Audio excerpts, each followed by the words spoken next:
let's get right into it. Gina, why do people confuse who they are, who they truly are, with who they've been conditioned to be? The word is in the condition. You're conditioned.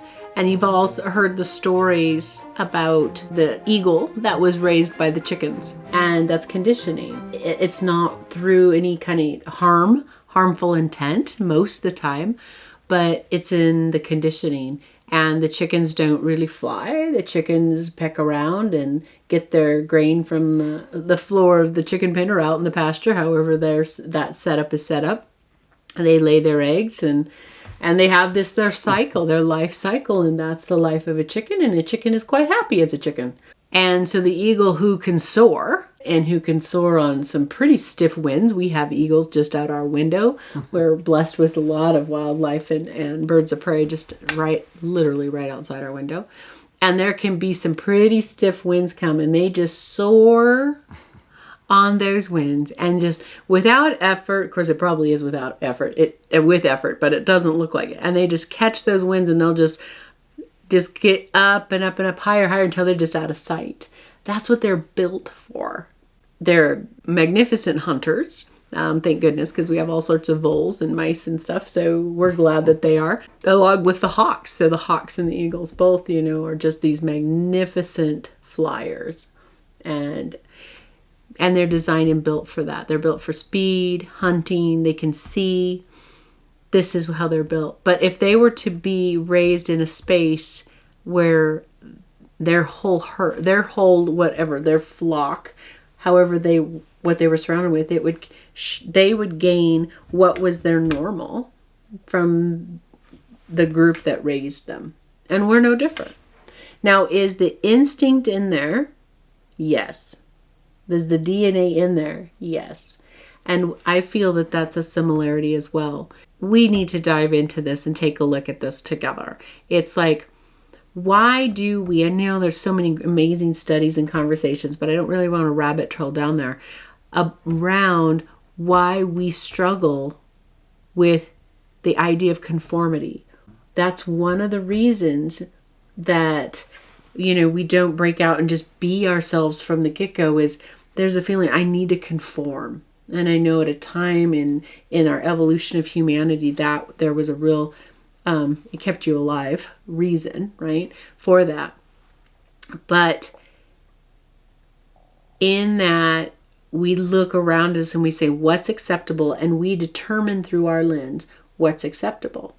Even if you're a rebel, you're conforming in a way to a rebelness. What do you wear when you're a rebel? What do you act like when you're a rebel? What do you eat when you're a rebel? What car do you drive when, there's a look.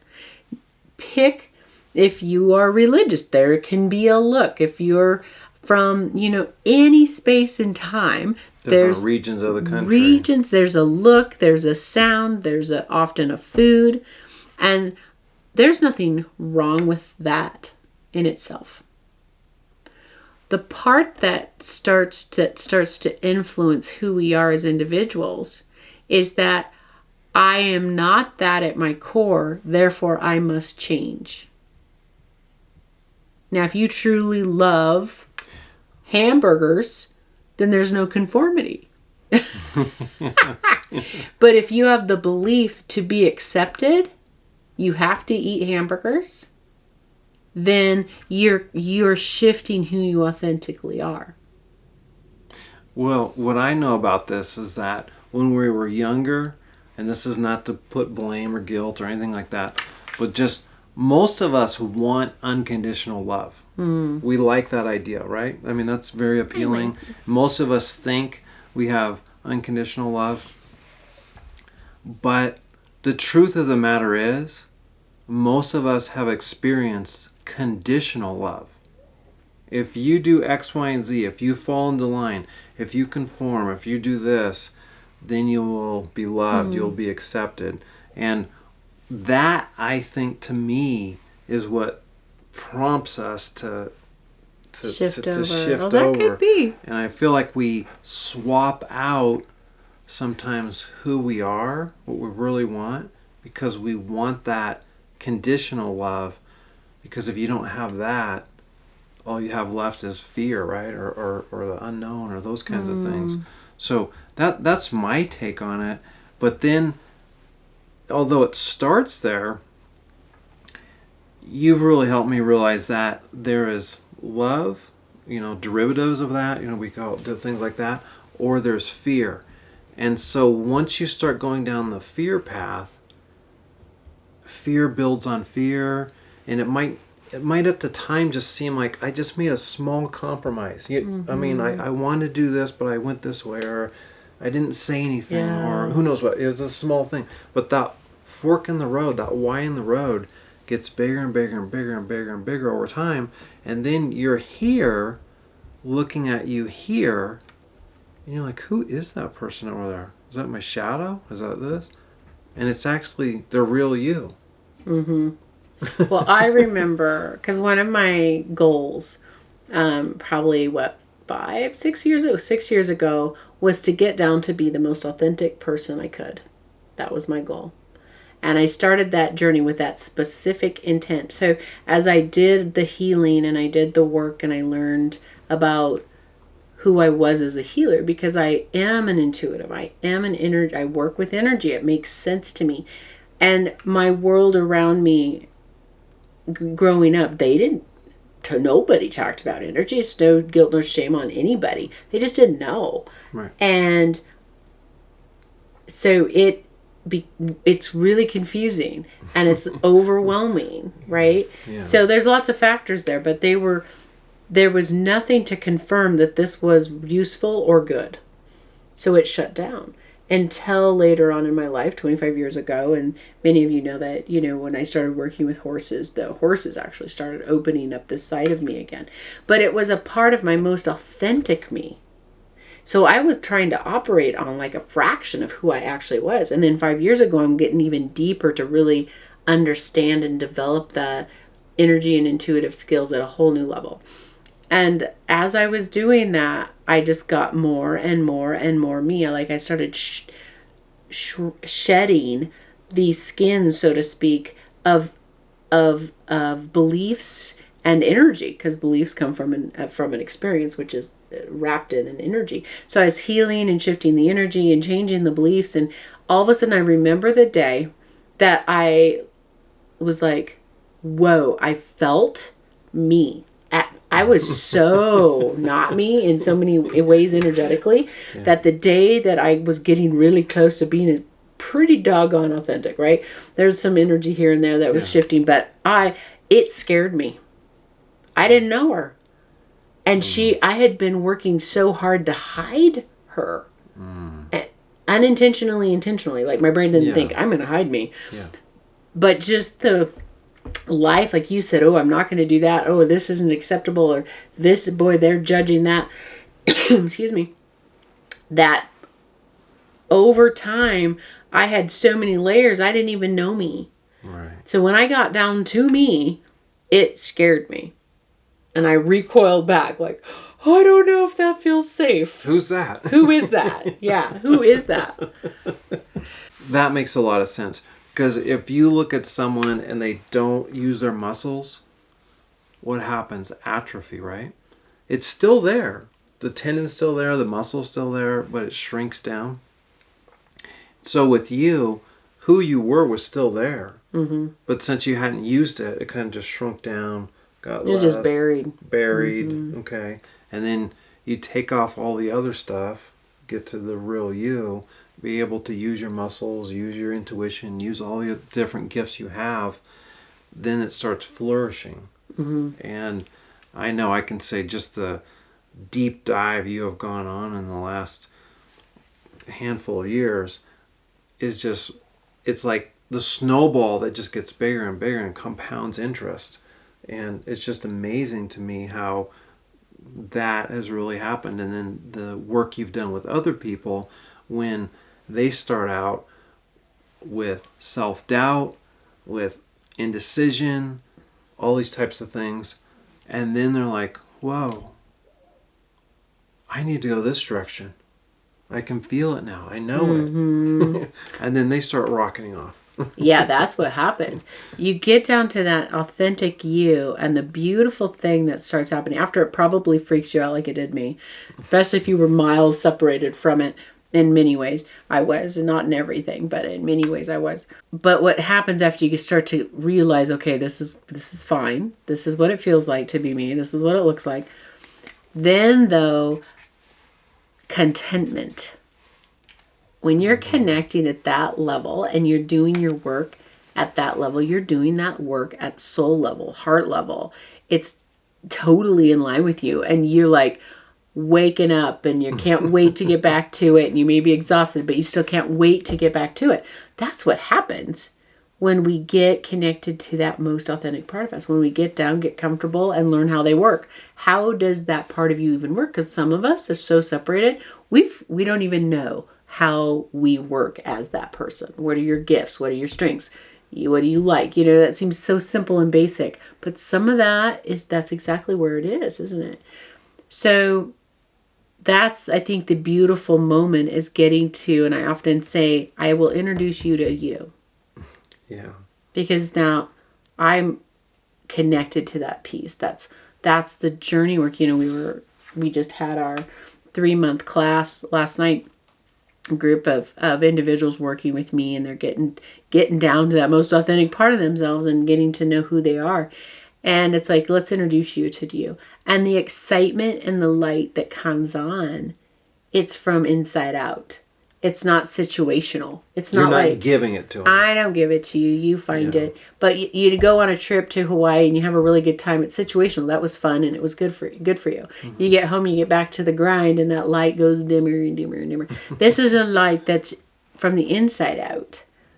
So getting and peeling through the layers gives you that gift to really be alive. And I also think what I've observed just with you and students you've had is that if you are a 2 out of 10 at something, oh yeah, and you work really hard and you get to be a 5 out of 10, okay, you've more than doubled. You went from 2 to 4 to 5. Okay, that's like amazing. But a 5 out of 10 is still not that impressive. So you're never going to feel that great about yourself because you're misaligned. You're a 5 out of a 10 and out of a 10 out of 10 world, and you're like, what's going on here? But when you can get down to who you really are, you can tap into that. Maybe right now you're a 6 in that because it has some atrophy or things like that. But you know it's there, and you develop that and you follow that path. That's how you can be an 8, 9, or 10. And people will pay you for that. People will pay you for that, but also just the way you feel is totally different. Because a 5 out of 10 versus an 8, 9, or 10 out of 10, you as a person, regardless of how much people are paying you or anything like that, yeah, those are all true. But you just know, like you said, I enjoy waking up. I enjoy doing this. It feels in alignment with you. And I don't know how you can put a price on that. And we can, and we started this conversation, well, you can't, right? You just can't put a price on that. That's you at your very, very, very best in all levels. Yeah, at all levels. And it's saying, why is it common to confuse who we truly are with who we've been conditioned to be? I don't know why we buy this. I don't know why we buy into that's how it's supposed to look. But almost all of us do in many areas of our life. And I think it's the time to look at it. If this resonates with you, is that truly you? Is what you do truly in line with who you are? Maybe there might be aspects of it, but there might be aspects that aren't. So why are you putting up with that? Well, and one thing we've done is there's an exercise called 7 layers deep, and you have an intention, a goal that you're trying to go for, and then, why do you want to accomplish that, or why, and then you go down deeper and deeper. And every time on the different types of forms, the different types of things, yours has come back freedom, independence, that type of thing. Yeah. So you can look back at your life and okay, at the core, that's not just an American value, that's like me at the core. Okay. And then you can look at times when I felt I didn't have freedom or I didn't have independence. And you had to either make compromises, fit in, kind of, that type of a thing. And so I think that's the beauty of this is through energy healing, you determine and you discover like what is inside me? Who am I? And then you can make a choice to be like, okay, like with you, freedom and independence. So the minute you start feeling constricted, you don't have to wonder or think like, oh, why am I feeling weird? Or why do I not want to do this? Or what's wrong with me? I should just do it. Those types of things. No, this is taking me down a path that it feels like a cage to me or something. Yeah, there's something wrong here. Like now, right? Like once you get that stuff that doesn't belong to you peeled off and cleared, and then when things don't feel right, it's really clear. Yeah, you're right. That's a cage. Forget you. Cages don't happen in my life. Right. Or if you're a loving connection person and that's at the core of you, if this isn't feeling like a real honest loving connection, thank you. Moving on. Yeah, it does it gives us the ability to navigate from truth. And that's it's not really a topic, but that's just a beautiful effect from being in this very authentic space is navigating comes super easily, a lot easier than before. The self-sabotage, making decisions that don't really align. Well, why don't they align? Well, because you're standing in things that aren't you. So it's not going to align. But when you really get down to who you are, then these decisions become a lot easier to identify as beneficial, not beneficial. Keep it that simple. That clear. Matches, that doesn't. It is really clear. And then being able to articulate, we've had different discussions. I've noticed within the groups, they're having discussions with themselves and their loved ones around them. They're having more honest conversations. Deeper, too. Deeper and more honest. And what's the benefit of that? Well, now you're having deeper and more honest relationships. And you're dealing with reality versus a persona world or a make-believe. A make-believe, a hope, I need to conform. Yeah. This feeling of conformity can ooze into our relationships thinking, well, I have to put up with this. But it's not based on my truth. It's not based on your truth. It's not based on my truth.